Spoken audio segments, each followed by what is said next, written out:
asked to do a video on how I food prep. So what I do is typically Sunday afternoon, I will create a menu for the week. And then every other day, I use my crock pot and I cook meat in bulk. My meat already cooked and ready in the refrigerator. And all I have to do is just pull it out, add a few spices, different vegetables to change it up and create new meals every day. So for the first meal, you just take 4 chicken breasts and throw it in the crock pot and then put a jar of green salsa on top of it and cook on low. And after about 3 hours of cooking on low, your chicken should be ready to be shredded. It should just kind of just fall apart just like this. I will use this for another meal. And then what I'm doing today is making chicken chili. So it's pretty easy. I just take the salsa chicken that I already made and then I just add 2 cans of white beans. And then a can of the diced chili peppers. This white chicken chili seasoning, which I love. It does have a little bit of gluten in it, but not that much. That's it. And then you just stir it all together. Chili and football. I love it. It's finally feeling like fall.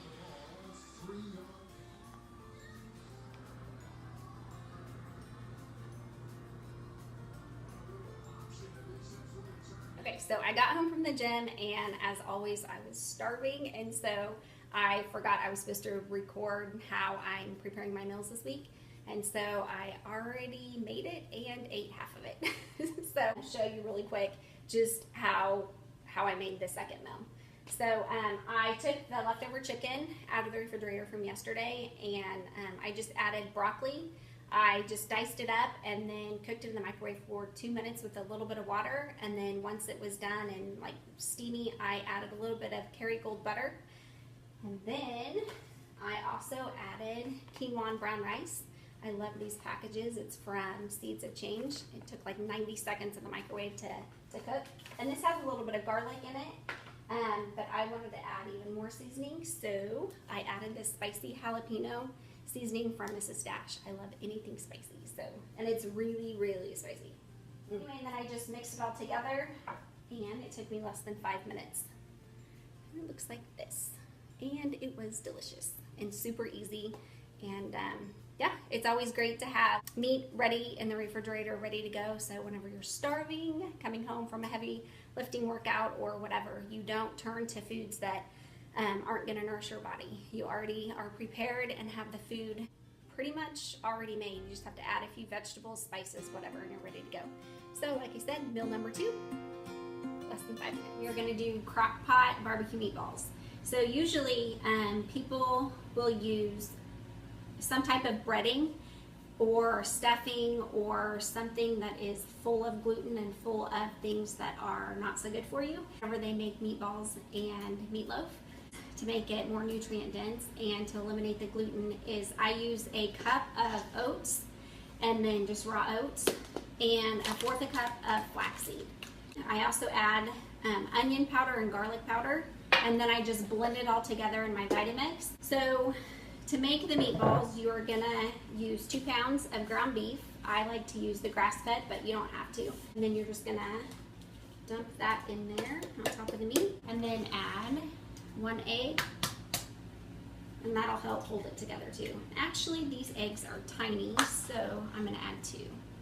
So they're itty bitty. And then whatever kind of barbecue sauce you like to use. Now with barbecue sauce, you have to be careful because most of them are full of sugar and high fructose corn syrup, and sometimes they'll even sneak gluten into the sauce. So I love Trader Joe's. It's my most favorite store by far. I love their TJ's barbecue sauce, and I also love roasted garlic sriracha barbecue sauce. This is a little bit too spicy for my kids, so after I'm done cooking the meatballs, I always add this to mine and my husband's. So you're just gonna add just a little bit of barbecue sauce and a little bit of water, just like a tablespoon. Just like that. Now for the fun part. You have to just mix it all up with your hands.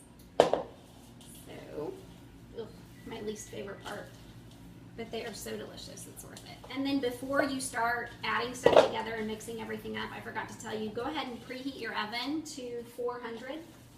So now you are just going to form balls about that size, You can see it's kind of far away.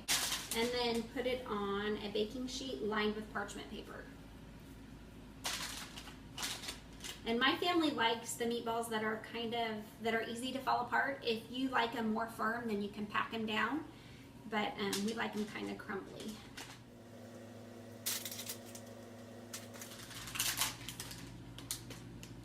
And then you just want to place them in the oven for about 5 to 7 minutes.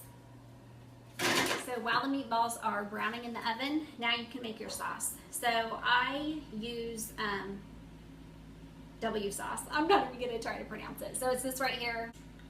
I always get that wrong. But anyway, you are going to want to add a little bit of this if you like it. If not, you can just add your favorite barbecue sauce to it.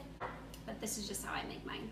And then the Trader Joe's barbecue sauce. I always add one of these crushed garlic cubes.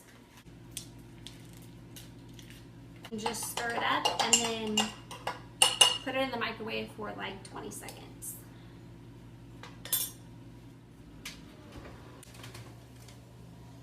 Oh my gosh, it smells so good.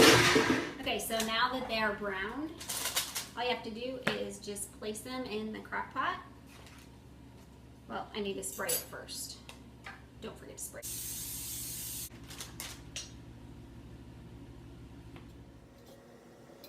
And once I have one layer down, then I always put half the barbecue sauce on it.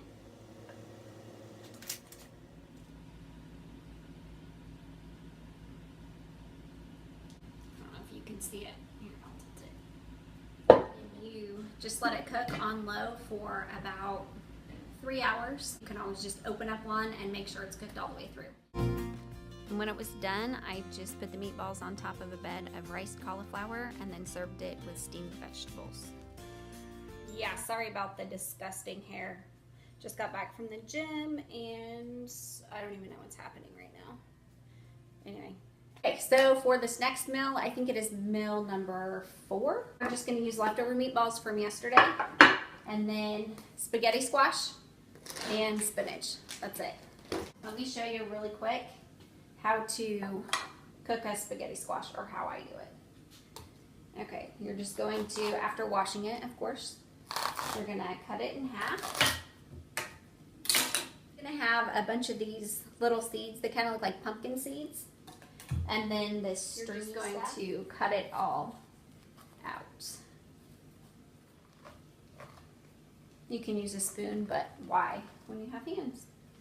Okay, so just put that right there. So you're going to clean all of this gunk out until it's hollow on the inside. Do this other one. And then you can cook it in the oven, but it takes about 30 to 45 minutes to cook it that way. I just like to throw it in the microwave. It's a lot faster. How I do it is put a little water in a plate and then put the squash upside down and then put it in the microwave. Because of the water and the heat, it steams it. It takes about 7 or 8 minutes depending on the size of the squash. How you know it's ready is you're just going to pierce it with a fork, and the fork should go right through the flesh. While the spaghetti squash is cooking in the microwave, you're just going to take the meatballs from yesterday. Like each meatball, you're going to want a quarter. Just like that. I saute the spinach in a little bit of olive oil. Okay, so I just pulled these out of the microwave, and see if my fork goes through. And it does. I'm going to flip it over. Whew, it's so hot. I wish my kids were home from school so they can record me. Hope you guys can see. So with the spaghetti squash, you're just going to pull it from the sides like this.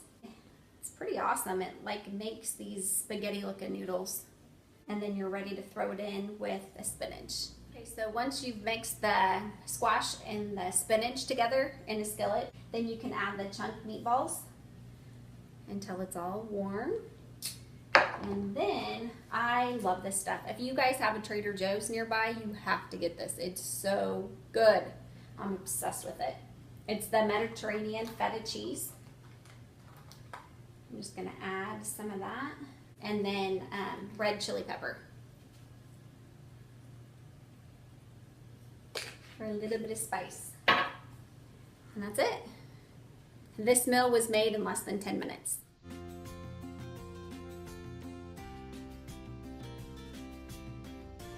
to meal number 5. So I went ahead and browned a rump roast in the skillet, and you can use oil. I just used a little bit of bacon grease from this morning's breakfast. And you just want to brown it on all 4 sides and then throw it in the crock pot. I let it cook for about 2 hours before adding the vegetables. So this has been cooking for a couple hours.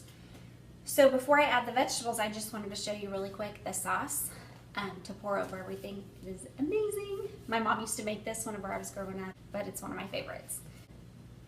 Add ketchup. And just make sure that you're using the all-natural ketchup. So, I mean, it still has sugar, but it doesn't have the high fructose corn syrup. And then a little bit of honey. And I always just eyeball it, but it's probably 3/4 cup of ketchup, probably 1/4 a cup of honey, and maybe 1/4 a cup of Worcestershire, so whatever you want to call it. And then if you want more sauce, then you can always just keep adding. I'm gonna add a little bit more just because my pot roast is pretty large. And then a cube of garlic. And then black pepper. And then you're gonna wanna microwave it for about 20 to 30 seconds just so the garlic melts. Whenever I put the roast on a couple hours ago, I went ahead and mixed up a little bit of this. Same for 5 ingredients, and poured a little bit over the roast so it cooks in. Add whatever vegetables you like. I love doing mostly sweet potatoes, a few white potatoes for my kiddos, and carrots. And you just dump that in. You just pour the sauce over the top. And like I said, if it's not saucy enough for you, you can always make up as much as you want. It depends on how big of a roast you're using. Mine usually takes about 6 to 8 hours cooking it on low. If you want to cook it on high, if you need to eat sooner, cook it on high for 4 to 5 hours. So, and then my favorite cut of roast, the most tender that I have found, is the rump roast or the tri-tip. It smells so good. I always take the vegetables out about 45 minutes to an hour before the meat's ready. Ooh, I am really white.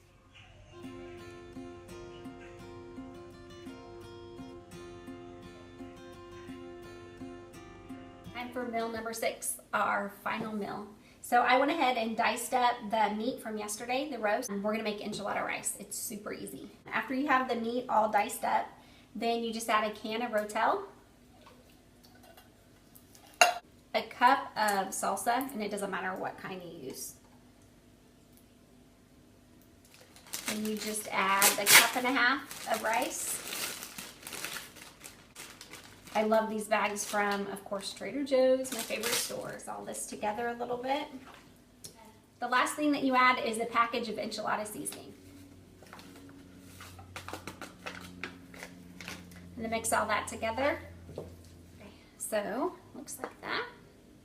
And then you're gonna wanna put it on the stove for just a few minutes until it all warms up. It's one of my most favorite meals. Yeah, so literally it took less than 5 minutes just to take the leftovers and throw everything together, and it is amazing. It tastes so good.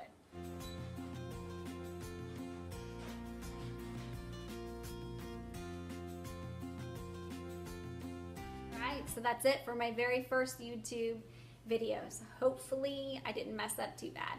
It was a little awkward for me. It still is a little awkward just speaking into a camera, but hopefully I was able to give you guys just a few different ideas on different meals, healthy, easy to prepare meals that you guys can incorporate into your food prep. I am a super simple kind of girl. The way I eat, the way I work out, pretty much the way I live my life. And I think that it's the simplicity that makes it easy to maintain this healthy lifestyle. It doesn't have to be hard. In fact, the easier it is, the better it is, I think. So if you guys have any questions, or if there's any future videos that you guys would like to see, please let me know. You can comment below, or you can find me on Instagram at Enjoy Daily Fitness. So thank you so much for watching this, and hopefully you guys enjoyed it.